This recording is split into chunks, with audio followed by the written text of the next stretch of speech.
Sampal sa head coach ng anyang Red Boosters ang pagbangko noon kay Renz Abando. Ini-scout na ng mga Japan B-League coach. Yan ang ating mga pag-uusapan para sa video natin na ito.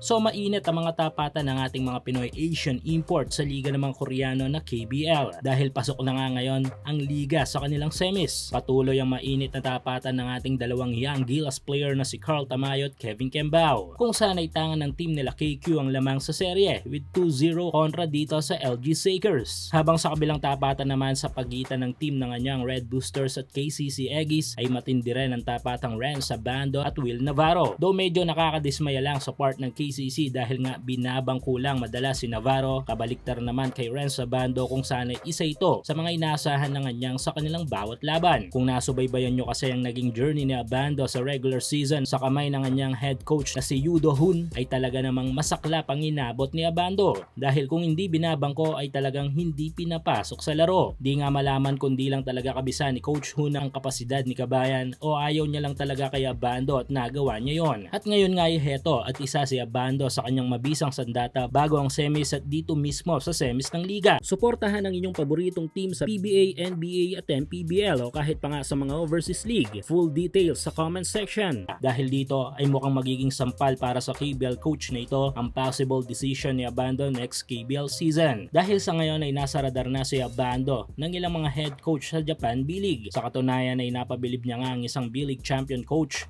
nang i-posterize niya ang Korean national team player na si Choi. Ito nga yung European coach na si David Gomez. Dating coach ni Kiefer Abena sa team ng Shiga Lakes, na coach naman ngayon ng Toyama Grouses na dating team ni Dwight Ramos at AJ Edu. Kumbaga, di na bago dito kay Coach Gomez ang talento ng mga Pinoy players. Bagay na nagbigay sa kanya ng interes dito kay Renz Abando. Kung kayong tatanungin mga ka-hoops, kailangan na bang lumipat ng liga o kupunan ni Abando? I-komento nyo lang yung opinion sa ating comment section.